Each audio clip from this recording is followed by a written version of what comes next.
இது ஒரு CBN தயாரிப்பு. நீங்கள் பார்த்துக் கொண்டிருப்பது ஒரு புதிய வாழ்க்கை நிகழ்ச்சி. வணக்கம் நண்பர்களே, ஒரு புதிய வாழ்க்கை நிகழ்ச்சிக்கு உங்களை அன்புடன் வரவேற்கிறோம். இந்த நிகழ்ச்சியின் மூலமாக உங்களை சந்திச்சதில் ரொம்பவே சந்தோஷப்படுறோம். இந்த மாதம் நம்ம ஜெபம் தொடரை பார்த்துட்டு இருக்கோம். அந்த ஜெபம் தொடரை இன்னைக்கு முடிக்க போகிறோம். இந்த மாதத்துடைய கடைசி எபிசோடில் நம்ம இருக்கிறோம். அது மட்டும் இல்லை, நம்முடைய ரீஜனல் ஃபோக்கஸ் ஆந்திர மாநிலத்தையும் நம்ம பார்க்க போகிறோம். ஆந்திர மாநிலத்திலேருந்து நம்ம நாட்டுக்கு அதிகமான குடியரசுத் தலைவர்கள் தேர்ந்தெடுக்கப்பட்டிருக்காங்க. அது மட்டும் இல்லாமல் நம்ம தேசிய கொடியை வடிவமைச்ச பிங்களி வெங்கையா ஆந்திர மாநிலத்தை சேர்ந்தவர்.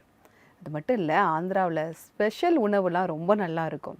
அது மட்டும் இல்லை, ஆந்திராவில் அந்த ஊறுகாய் செம்ம டேஸ்ட்டாக இருக்கும். அது அங்கே உள்ள ஸ்பெஷல் ஊறுகானே நம்ம சொல்லலாம்.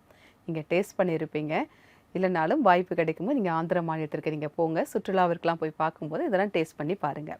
இன்னும் நம்முடைய நிகழ்ச்சியில் ஆந்திராவை பற்றி நிறைய விஷயங்களை பார்க்க போகிறோம். அது மட்டும் இல்லாமல் அங்கேருந்து ஜீவனுள்ள சாட்சிகள், பாடல்கள் எல்லாவற்றையுமே பார்க்க போகிறோம். இப்போ நம்ம நிகழ்ச்சியில் வருவது ஆந்திர மாநிலத்தில் இருந்து உங்களுக்காக ஒரு ஆராதனை பாடல். வாங்க பார்க்கலாம்.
ரொம்ப அழகாக பாடுனாங்க. அவங்களுக்கு எங்களுடைய நன்றி.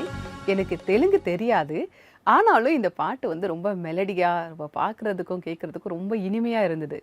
வெவ்வேறு மொழியில் நம்ம தேவனை ஆராதிக்கும் போது அதை பார்க்குறதுக்கே ரொம்ப சந்தோஷமாக இருக்குது. அதனால் அவங்கவங்க மொழியில் வந்து நீங்கள் தேவனை ஆராதித்து பாடுங்க. தேவன் அதை தான் எதிர்பார்க்குறாரு. அவரை நம்ம துதித்து ஆராதனை செய்யணும், அதை தான் அவர் எதிர்பார்க்குறாரு. அதனால் வேறு வேறு மொழிகளில் அந்த ஆராதனைகள்லாம் நம்ம பார்க்கும்போது ரொம்ப சந்தோஷமாக இருக்குது. இந்த சந்தோஷத்திலேயே இப்போ நம்ம நிகழ்ச்சியில் வருவது ஒரு சிறிய இடைவேளை. இடைவேளைக்கு பிறகு ஆந்திராவில் இருந்து ஒரு ஜீவனுள்ள சாட்சியை நம்ம பார்க்க இருக்கிறோம். இடைவேளைக்கு பிறகு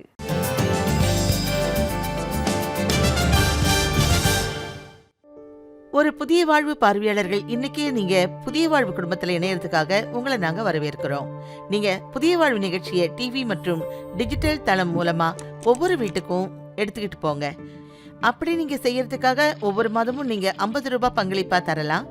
உங்களுடைய பங்களிப்பை எங்களுக்கு தர்றதுக்கு நீங்க தெரியிற QR கோடை ஸ்கேன் பண்ணி இன்னைக்கே ஒரு புதிய வாழ்வு குடும்பத்துல எங்களோட இணைஞ்சிருங்க.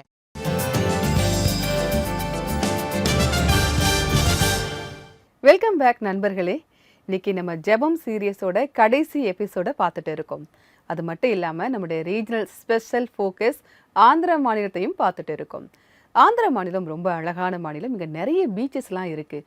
அதுவும் குறிப்பாக விசாகப்பட்டினத்தில் இருக்கக்கூடிய எரதா பீச் ரொம்ப சுத்தமாக பார்க்கறதுக்கே அவ்வளோ சந்தோஷமாக இருக்குது. மக்கள் அங்கெல்லாம் போய் அழகாக என்ஜாய் பண்ணிகிட்டே இருக்காங்க. இப்போ ஒருவேளை ஆந்திர மாநிலத்தை சேர்ந்தவங்க இந்த நிகழ்ச்சியை பார்த்துட்டு இருக்கீங்க அப்படின்னா உங்களுக்கு நிச்சயமாக இது பெருமை தரக்கூடிய விஷயமா இருக்கும். நிச்சயமாகவே உங்களுக்காக தான் இந்த ஸ்பெஷல் எபிசோடை நாங்கள் பண்ணிக்கிட்டு இருக்கிறோம். உங்களுக்காக ஸ்பெஷலாக ப்ரேயரும் பண்ண போகிறோம். இப்போ ஆந்திர மாநிலத்திலிருந்து ஒரு ஜீவனுள்ள சாட்சியை உங்களுக்காக கொண்டு வந்திருக்கோம். இப்போ சிவசங்கர் அவங்கள சந்திக்க போகிறோம். இவங்க கண்ணாடி போடுறதுனால கேலி கிண்டலுக்கு உள்ளாயிருக்காங்க. ஆனால் அதுக்கப்புறம் எப்படி இவங்களுக்கு அது ஒரு பெரிய மன உளைச்சலை கொடுத்துருக்கு, அதுக்கப்புறம் இவங்க எப்படி ஜெபம் பண்ணாங்க, ஒரு புதிய வாழ்க்கையை பெற்றுக்கொண்டாங்க அப்படின்னு அவங்க சொல்கிறாங்க. வாங்க பார்க்கலாம். போர்டிங் ஸ்கூலில் படித்துக் கொண்டிருந்த போது சிவசங்கருக்கு கண் பார்வையில் பிரச்சனை வந்தது. அதனால் வாழ்க்கை முழுவதும் கண்ணாடி அணிந்து கொள்ள அவர் அறிவுறுத்தப்பட்டார். என் கண்ணுல தண்ணீர் வர பிரச்சனை இருந்துச்சு. ஸ்கூலோட பிரின்சிபல் டெஸ்ட் பண்றதுக்கு என்ன கூப்பிட்டு போனாங்க. எனக்கு கண் பார்வை கம்மியா இருக்கிறதா சொன்னாங்க. அதனால நான் கண்ணாடி போடணும்னு கூட சொன்னாங்க. என்னோட பார்வை ரொம்ப கம்மியானதால எனக்கு தடிமனான கண்ணாடியை போட்டு விட்டாங்க. 6ஆம் வகுப்புல இருந்து அடுத்த 2 கிளாஸ் வரைக்கும் நான் கண்ணாடி போட வேண்டிய கட்டாயத்தில் தான் இருந்தேன். அப்புறம் நான் 7ஆம் வகுப்புல அந்த கண்ணாடியை சரியா கூட போட்டுக்கல. அப்ப என்னுடைய கண் பார்வை ரொம்ப மங்கி போயிடுச்சு. அதனால அதை விட தடிமனான கண்ணாடியை போட வேண்டியதாயிடுச்சு. சிவசங்கரை அவருடைய நண்பர்கள் கேலி செய்த போது கண்ணாடியின் மேல் இருந்த வெறுப்பு அவருக்கு இன்னும் அதிகமானது. நான் கண்ணாடி போட்டதால என் நண்பர்களும் என்ன கேலி பண்ண ஆரம்பிச்சாங்க. அப்போ உணர்வு ரீதியா நான் ரொம்பவே பாதிக்கப்பட ஆரம்பிச்சேன். இந்த கண்ணாடியால நான் ரொம்பவே வேதனைப்பட வேண்டியதா தான் இருந்துச்சு. கண்ணாடி போடாம அழகான கண்களோட இருக்கிறவங்கள பார்க்கும்போது எனக்கு அவங்க மேல பொறாமையும் வந்துச்சு. நானும் இதே மாதிரி அவங்கள போல இருக்க முடியுமான்னு நினைச்சேன். நானும் அவங்கள மாதிரி ஆகணும்னு ஆசை எனக்குள்ள இருந்துச்சு. அதே மாதிரி கண்ணாடி இல்லாம என்னால பார்க்க கூட முடியாது. அதனால நான் எப்பயுமே கண்ணாடி போட வேண்டியதாவே ஆயிடுச்சு. சிவசங்கர் தன் வாழ்க்கையில் இவை எல்லாவற்றுக்கும் நடுவில் போய்கொண்டிருக்கும் போது ஒரு சாட்சி இவருக்கு உத்வேகத்தை தந்தது. ஒரு சகோதரியோட கண்ணாடி நம்பர் என்னன்னா 12. அப்போ அவங்க ஜெபம் பண்றதுக்காக அவங்க குர்னூல்ல இருக்க ஒரு மைதானத்துக்கு போனாங்க. அப்போ தேவன் அவங்கள பூரணமா குணமாக்கிட்டாரு. கண்ணாடி இல்லாமலேயே அவங்களால எல்லா வீடியோக்களையும் பார்க்க முடியுது. நான் இப்போ பரிபூர்ணமா ரொம்பவே நல்லா இருக்கேன் அப்படின்னு அவங்க சொல்லியிருந்தாங்க. நான் இந்த உண்மை சம்பவத்தை கேட்டதுக்கு அப்புறம் நானும் சுகமாகிற மாதிரி ஆசை எனக்குள்ள வந்துச்சு. எனக்கும் அந்த பூர்ணமா குணமாகிற ஆசை இருந்துச்சு. நாட்கள் செல்ல செல்ல சிவசங்கர் தன்னுடைய பள்ளி படிப்பை முடித்து விட்டார். மேலும் பட்டப்படிப்பிற்காக அவர் ஹைதராபாத்திற்கு சென்று விட்டார். ஆனாலும் தன் கண் பார்வைக்காக அவர் ஜெபம் செய்வதை நிறுத்தவில்லை. இப்படி செய்யணும்னு யாருமே எனக்கு சொல்லனாலும் எங்க ஜெபம் நடந்தாலும் சரி, அங்க நான் ஜெபம் பண்றதுக்கு போயிருவேன். குணமாகிறதுக்காக அவங்க நான் என்னோட கண்ணுல கை வச்சு என்ன ஜெபம் பண்ண சொன்னாங்க. நானும் அப்படியே செஞ்சேன். ஆனா உடல் ரீதியா எனக்கு எந்த ஒரு மாற்றமுமே கிடைக்கல. ஆனா எனக்குள்ள அது மேல ஒரு பெரிய ஆசை இருந்துச்சு. சிவசங்கர் பைபிளை வாசித்த போது அவர் சபையின் ஒரு உறுப்பினராக மாறினார். மேலும் சூழ்நிலையை புரிந்து கொள்ளக்கூடியவராக இருந்தார். நான் யோவான் 9வது அதிகாரத்தை வாசிச்சப்போ அதுல எழுதியிருக்கு, பிறந்ததுல இருந்து பார்வை இல்லாம இருந்தான். இயேசு அந்த மனுஷனை சுகமாக்குனாரு. இவனா இல்ல இவங்க தாய் தந்தையார் செஞ்ச பாவமா? இவ ஏன் குருடனா பிறந்தான்? இயேசு கிட்ட கேட்டப்ப இவனும் பாவம் செய்யல, இவனோட தாய் தந்தையும் பாவம் செய்யல, தேவனுடைய நாமத்திற்கு மகிமை உண்டாவதற்காக இப்படி பிறந்தான்னு இயேசு சொன்னாரு. அப்போ அவன் சுகமாகிட்டான். இத படிச்சப்ப என்னுடைய ஆவிக்குரிய கண் திறந்துடுச்சு. தன்னுடைய ஆவிக்குரிய புரிதலின் காரணமாக சிவசங்கர் தன்னுடைய வாழ்க்கையை இயேசுவினிடத்தில் ஒப்புக் கொடுத்து விட்டார். அப்பொழுது அவரால் தன்னுடைய வாழ்க்கையில் மிகப்பெரிய சந்தோஷத்தை அனுபவிக்க முடிந்தது. இயேசு கிறிஸ்துவை ஏத்துக்கிறதுக்கு அப்புறமும் கூட உடல் ரீதியா பார்வை பிரச்சனை இருக்கதான் செஞ்சிச்சு. ஆனா தேவன் என்னோட ஆவிக்குரிய கண்களை திறந்துட்டாரு. ஒருவேளை நான் ஆபரேஷன் செஞ்சுட்டு அவங்க எனக்கு கண்ணாடி தராங்க, இல்ல ஒருவேளை கண்ணாடி இல்லாம என்னால பார்க்க முடியலாம். ஆனா தேவன் என்னோட கண்களை திறந்த பிறகு உடல் ரீதியா கண்ணாடி இருந்தாலும் சரி இல்லைனாலும் சரி நான் என்னை படைச்ச தேவனை தெரிஞ்சுக்கிட்டேங்கிற ஒரு பெரிய சந்தோஷம் எனக்குள்ள இருக்கு. இப்பொழுது சிவசங்கருக்கு திருமணமாகிவிட்டது. மேலும் அவருக்கு தேவன் 3 மகன்களை ஆசீர்வாதமாக தந்திருக்கிறார். தன் வாழ்க்கையில் எல்லா ஆசீர்வாதங்களுக்காகவும் எல்லா புகழையும் அவர் தேவனுக்கு தந்தார். தேவன் எனக்கு நல்ல ஒரு வேலை, நல்ல மனைவி மற்றும் நல்ல குழந்தைகளை தந்திருக்காரு. இந்த மாதிரி தேவன் என்னை ஆசீர்வதிச்சிருக்காரு. உடல் ரீதியான ஆசீர்வாதம் மட்டும் இல்லாம இயேசு கிறிஸ்து மேல நம்பிக்கை வச்சதுனால அவர் என்ன தன்னோட நித்திய ஜீவன்ல சேர்த்துக்கிறதுக்கான நம்பிக்கையும் எனக்கு தந்து இருக்காரு. நான் இந்த ஒரு பெரிய நம்பிக்கையோடு வாழ்ந்துட்டும் இருக்கேன். ஒரு கிறிஸ்துவனான எனக்கு இதை விட வேற எதுவும் தேவையில்லைன்னு தான் தோணுது. பரலோகத்தில் உண்மையல்லாமல் எனக்கு யார் உண்டு என்கிற சங்கீதம் 73:25 எழுதியிருக்கு. என் வாழ்க்கையில நான் இயேசுவை ஏத்துக்கிட்டதுனால ரொம்ப சந்தோஷமா இருக்கேன். அதுக்காக நான் தேவனுக்கு நன்றி சொல்றேன். நன்றி சிவசங்கர், உங்களுடைய சாட்சிக்காக மிக்க நன்றி. நீங்கள் கண்ணாடி போடக்கூடாது அப்படின்னு நீங்கள் ஆண்டவர்கிட்ட ஜெபம் பண்ணியிருக்கீங்க. ஆனால் ஆண்டவர் உங்கள் மனசை மாற்றிருக்காரு. நீங்கள் கண்ணாடி போடுறத ஏற்றுக்கிற மனப்பக்குவத்தை உங்களுக்கு அவர் கொடுத்துருக்காரு. அது மட்டும் இல்லை, உங்கள் மன கண்ணை திறந்து தேவனை பற்றி நீங்கள் அறிந்து கொள்ள அவர் உங்களுக்கு உதவி செய்திருக்கிறார்.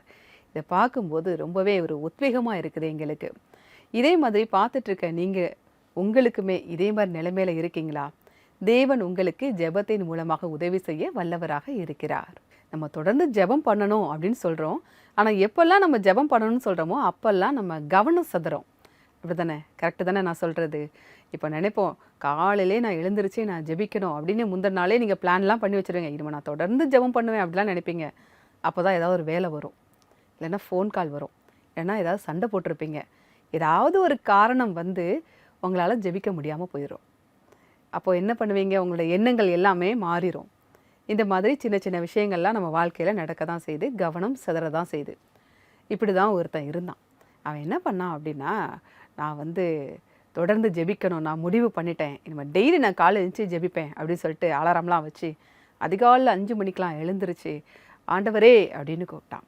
பார்த்தா ஒரு தவளை கத்துற சத்தம் கேட்டுது. என்னடா இது தவளை கத்துற சத்தம் கேட்குது, தேவனே அப்படின்னு கூப்பிட்டான். மறுபடியும் ஒரு தவளை கத்துற சத்தம் கேட்டுது. இப்படியே ஒரு 2-3 தடவை தவளை கத்துற சத்தம் கேட்டோன்னே டென்ஷன் ஆகிட்டான். என்ன பண்ணான்? வீட்டு ஜன்னல் கதவு எல்லாத்தையும் போய் அடைச்சிட்டு ஆண்டவரே அப்படின்னு ஜெபிக்கிறான். மறுபடியும் தவளை கத்துற சத்தம் கேட்குது. என்னடா இப்படி இருக்குதே அப்படின்னு சொல்லிட்டு கொஞ்ச நாள் இப்படியே போகுது. என்ன பண்ணுறான்? வீட்டு வேலைக்காரங்களெல்லாம் கூப்பிடுறான். கூப்பிட்டு இந்த வீட்டு பொருட்கள் எல்லாத்தையுமே வந்து இடத்த மாற்றுங்க, எங்கெங்கெல்லாம் ஹோல்ஸ் தவளை இருக்கிற இடம் இருக்கோ அதெல்லாம் சரி பண்ணுங்க, பொருட்களெல்லாம் இடத்த மாற்றுங்க அப்படின்னு சொல்லிட்டான். அதே மாதிரி அவங்களும் செய்கிறாங்க. மறுபடியும் ஜெபிக்கிறான். மறுபடியும் தவளை கத்துற சத்தம் கேட்குது. அப்புறம் அவன் என்ன பண்ணா, நான் காதில் பஞ்சை வச்சுக்கிட போகிறேன், அப்போ தான் எனக்கு அந்த தவளை சத்தம் கேட்காது அப்படின்னு அவன் முடிவு பண்ணி நல்லா 2 காதுலையும் நல்லா பஞ்சை வச்சு நல்லா அடைச்சிட்டு அப்போ ஜெபிக்க ஆரம்பிக்கிறான். அப்போவும் தவளையோட சத்தம் மெதுவாக அவன் காதுக்கு கேட்டுது. அப்போ என்ன பண்ணுறான்? ஆண்டவரே, என்னுடைய ஜெபத்தை விட அந்த தவளையோட ஜெபந்தான் உங்களுக்கு பிடிச்சிருக்கு போல இருக்கு அப்படின்னு அவன் சொன்னான். அதுக்கப்புறம் என்ன பண்ணுறான்? ஜன்னல் கதவு எல்லாத்தையும் திறந்து வச்சுட்டு அவன் ஜெபிக்க ஆரம்பிக்கிறான். அப்போ அந்த சத்தம் வரவே இல்லை. எனக்கு ஒரே ஆச்சரியம், எப்படி இந்த சத்தம் வராமல் போகுது?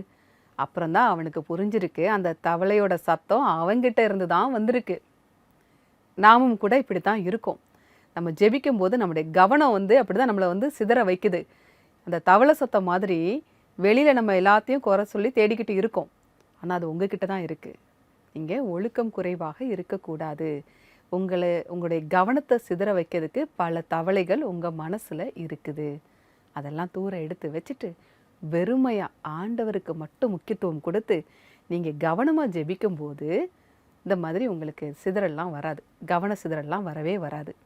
அந்த தவளைகள்லாம் நீக்கிட்டு வெறுமையாக ஆண்டவர்கிட்ட நீங்கள் ஜெபிக்க ஆரம்பிக்கணும். வெளியில் அந்த தவளை சத்தத்தை தேடாதீங்க, அது உங்ககிட்ட தான் இருக்குது. அதையெல்லாம் நீங்கள் நீக்கி போட்டுட்டு ஜெபிக்கணும். ஜெபத்தை குறித்து ஒரு வசனம் நான் உங்களுக்காக வாசிக்கிறேன். தெசலோனிக்கேயர் 5:17, இடைவிடாமல் ஜெபம் பண்ணுங்கள். பவுல் சொல்கிறாரு, பரிசுத்த ஆவியானவர் சொல்கிறாரு, தேவன் சொல்கிறாரு, என்கிட்டையும் உங்ககிட்டையுமே சொல்கிறாரு, இடைவிடாமல் ஜெபம் பண்ணுங்கள் அப்படின்னு சொல்கிறாரு. ஏன்னா நம்முடைய தேவன் நேற்றும் இன்றும் என்றும் மாறாதவர். அவரிடத்தில் நீங்கள் ஜெபிக்கும் போது அவர் உங்களை கைவிடுவது இல்லை அப்படின்னு சொல்கிறாரு. ஜெபிக்கும் போது தேவனுடைய சத்தம் மட்டுமே கேட்க வேண்டும். எந்த கவன சிதறலும் வரக்கூடாது. எந்த தவளையின் சத்தமும் உங்களுக்கு கேட்கக்கூடாது. தேவனுடைய சத்தம் மட்டுமே உங்களுக்கு கேட்க வேண்டும். இங்கே தொடர்ந்து ஜெபத்தில் உறுதியாக இருக்கணும். ஜெபிக்கிறது எப்படி இருக்கணும் அப்படின்னா, நீங்கள் தனியாக ஜெபிக்கணும் அப்படிங்கிறதுல நீங்கள் எப்படி சாப்பிட்றீங்க, விளையாடுறீங்க, வேலை செய்கிறீங்க, அப்போது உங்களுடைய சுவாசம் நீங்கள் சுவாசிச்சுக்கிட்டு தானே இருக்கிறீங்க. எந்த வேலை செஞ்சாலும் நீங்கள் சுவாசிச்சுக்கிட்டே தான் நீங்கள் செய்கிறீங்க. அதே மாதிரி தான் ஜெபமும் இருக்கணும். எந்த வேலை செஞ்சாலும் நீங்கள் ஆண்டவரிடத்தில் ஜெபித்து கொண்டே, அவரிடத்தில் பேசிக்கொண்டே அப்படி இருக்கணும். எப்படி நடந்து வரீங்க, எப்படி பூச்செடியெல்லாம் பார்க்குறீங்க, ஆண்டவரே எவ்வளோ அழகாக இருக்குது, ஸ்தோத்திரம் ஆண்டவரே.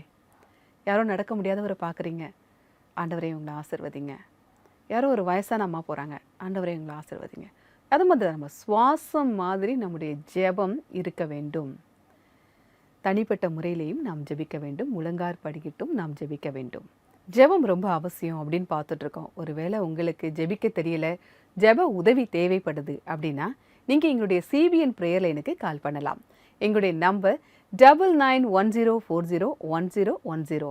இந்த நம்பரில் நீங்கள் மெசேஜ் அனுப்பலாம், ஃபோன் பண்ணலாம், வாட்ஸ்அப்பும் அனுப்பலாம். உங்களுக்காக ஜெபிக்க நாங்கள் காத்துக்கிட்டு இருக்கோம். நம்முடைய நிகழ்ச்சியில் இப்போது வருவது ஒரு சிறிய இடைவேளை. இடைவேளைக்கு பிறகு ஆந்திராவில் இருந்து ஒரு ஜீவனுள்ள சாட்சியை நம்ம பார்க்க இருக்கிறோம். இடைவேளைக்கு பிறகு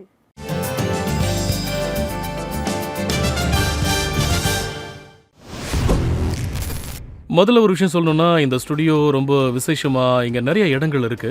இங்க லைட்டிங் ரொம்ப அற்புதமா பண்ணிருக்காங்க. அப்புறம் கேமராஸ் ரொம்ப ஹை அண்ட் கேமராஸ் எல்லாம் வச்சிருக்காங்க. இங்க ஒரு சின்ன ஏரியாலேயே மல்டிபிள் செட்ஸ் இருக்கு. ஸோ இங்க ஒரு செட்டை ரெடி பண்றதுக்கு ரொம்ப நேரம் ஆகாது.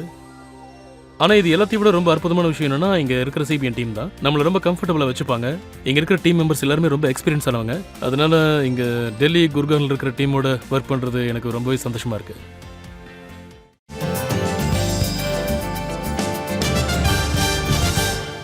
வெல்கம் பேக் நண்பர்களே.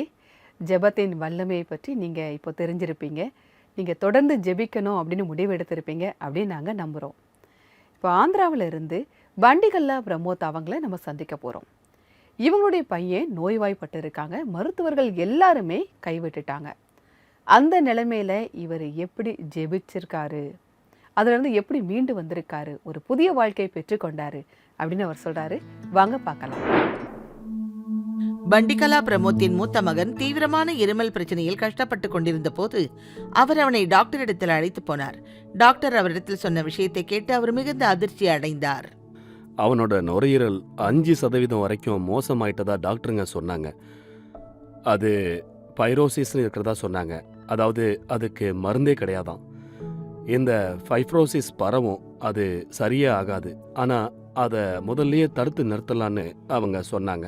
தன்னுடைய மகனுக்கு இருந்த கஷ்டத்தை பார்த்து பிரமோத்துடைய இதயம் உடைந்து விட்டது. உனக்கு எப்படி இருக்குன்னு நான் கேட்டப்ப என்னால் மூச்சு விட முடியலன்னு என் மகன் சொன்னான். எங்களால் செய்ய முடிஞ்சது எல்லாத்தையும் நாங்கள் செஞ்சிட்டோம்னு டாக்டர்ஸ் சொன்னாங்க.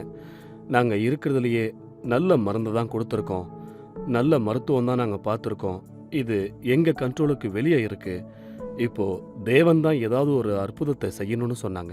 அந்த வார்த்தை என்னுடைய இதயத்தை ரொம்ப நொறுக்கிருச்சு. நான் பிரார்த்தனை செஞ்சேன்.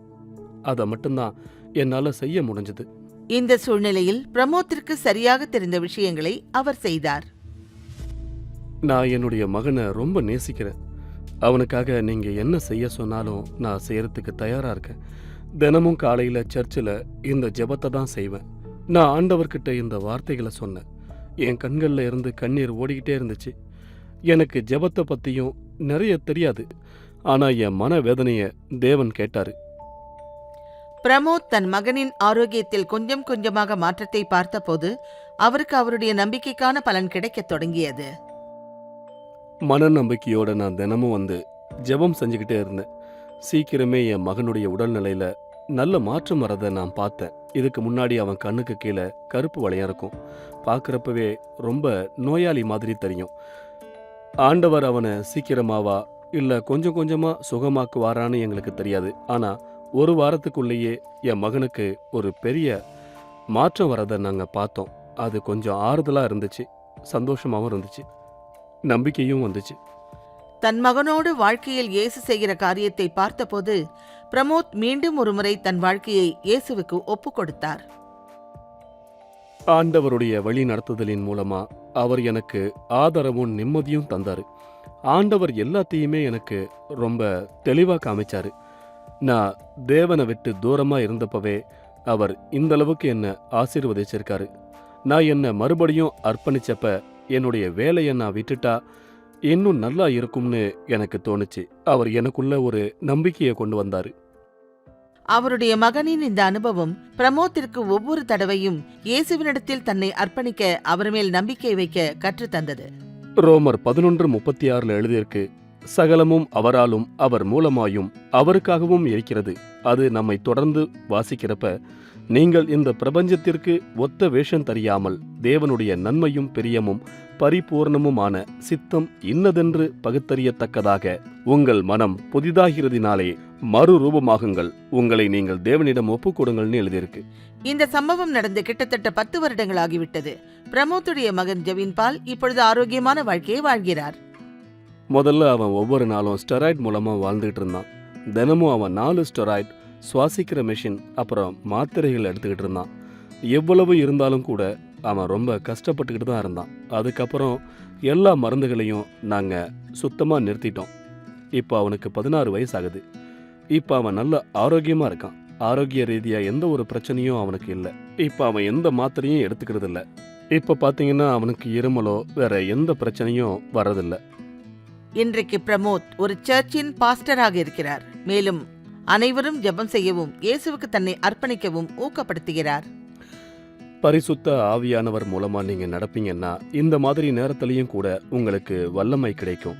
அதனால நீங்க ஜீவனோட இருப்பீங்க.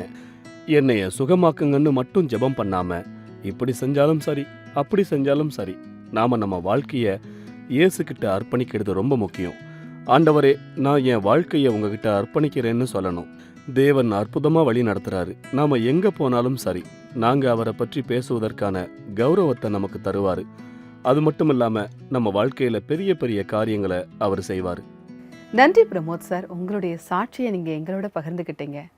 உங்களுடைய பையனுக்கு இப்படி உடம்புக்கு முடியாமல் இருக்கும்போது அது அவங்களுடைய அப்பா அம்மாவுக்கு எந்த அளவுக்கு வேதனையை கொடுத்துருக்கோம் அப்படின்னு எங்களால் புரிஞ்சுக்க முடியுது.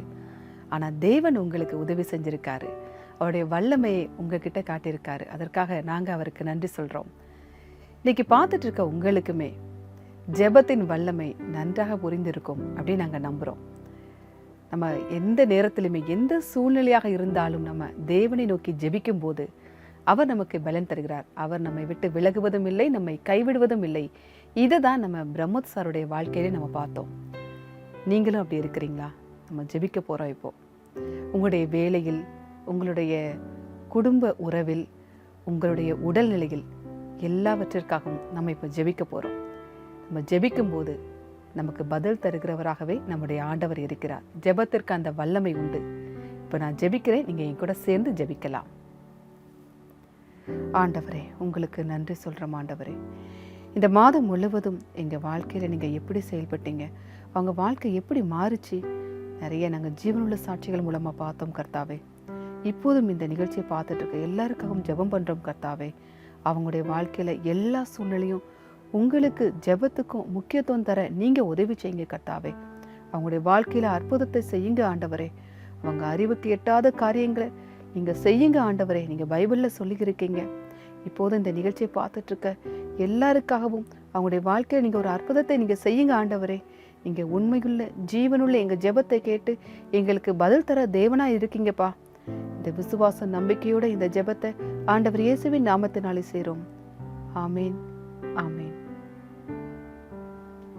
நாம் ஒன்றாக இணைந்து ஜெபித்திருக்கிறோம். நம்ம எல்லாம் சேர்ந்து பண்ணுற ஜெபம் பரலோகத்தில் அங்கீகரிக்கப்படுகிறது அப்படின்னு நம்ம பைபிளில் பார்க்குறோம். நிச்சயமாகவே நம்முடைய ஜெபத்திற்கு தேவன் பதில் தருகிறார். உங்களை சந்தோஷமாக வெற்றியோடு நிலைநிறுத்த அவர் வல்லவராக இருக்கிறார். இன்றைக்கான பைபிள் வசனம் என்ன அப்படிங்கிறத பார்க்கலாம். நீங்கள் ஒன்றுக்கும் கவலைப்படாமல் எல்லாவற்றையும் குறித்து உங்கள் விண்ணப்பங்களை ஸ்தோத்திரத்தோடே கூடிய ஜெபத்தினாலும் வேண்டுதலினாலும் தேவனுக்கு தெரியப்படுத்துங்கள். பிலிப்பியர் 4:6.